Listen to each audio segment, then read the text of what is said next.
Arkadaşlar bugün Euro Truck 2 videosu çekeceğiz. Sürüyoruz şimdi arabamızı. Çalıştırdık arabamızı, gidiyoruz.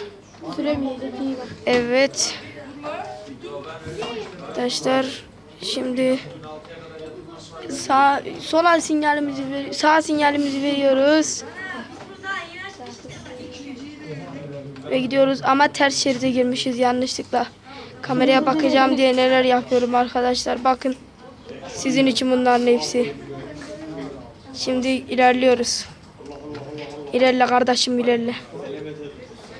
Kazaya sebebiyeti de aldık. Oh ne güzel. Çok güzel. Undi başın. Dönüyoruz evet arkadaşlar.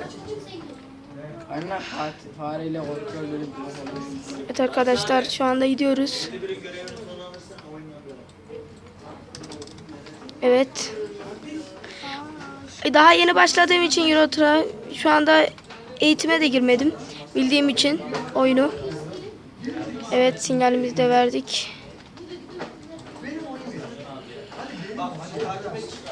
Dönüyoruz evet.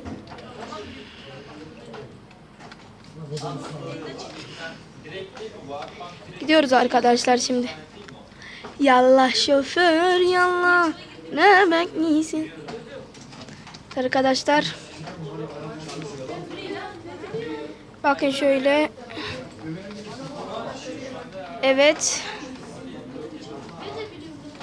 arkadaşlar, yarın Euro Truck videomuz gelmeyebilir. Bunun için üzülmeyin,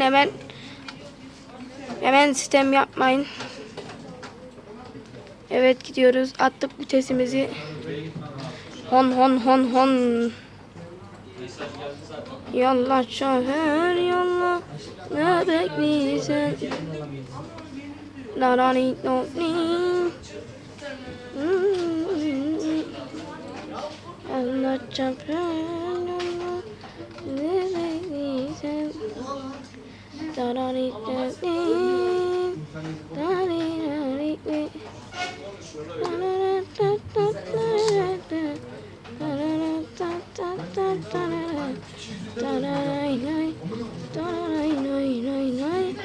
la la.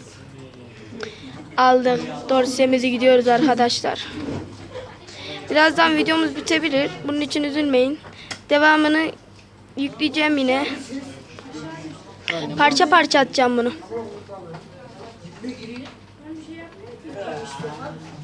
Evet gidiyoruz. Yallah şoför yallah, ne bekliyorsun?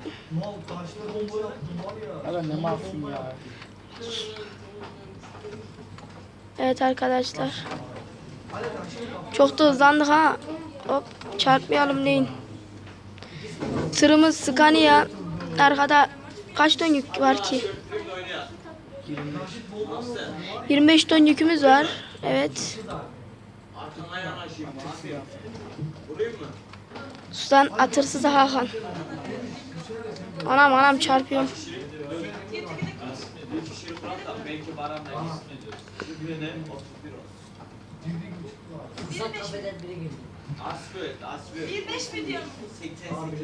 Evet gidiyoruz şöyle.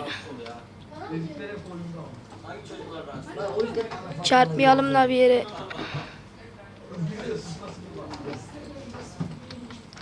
Arkadaşlar bakın, abone olmayı unutmayın. Benden söylemesi, videomu çekiyorum bak sizin için.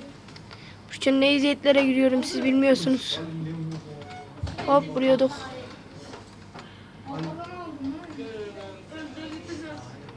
Hop. Hop. Arkadaşlar gördüğünüz gibi. Dilerseniz bu videoyu burada bitirelim arkadaşlar. Ama üzülmeyin, hemen videomuz bitti diye.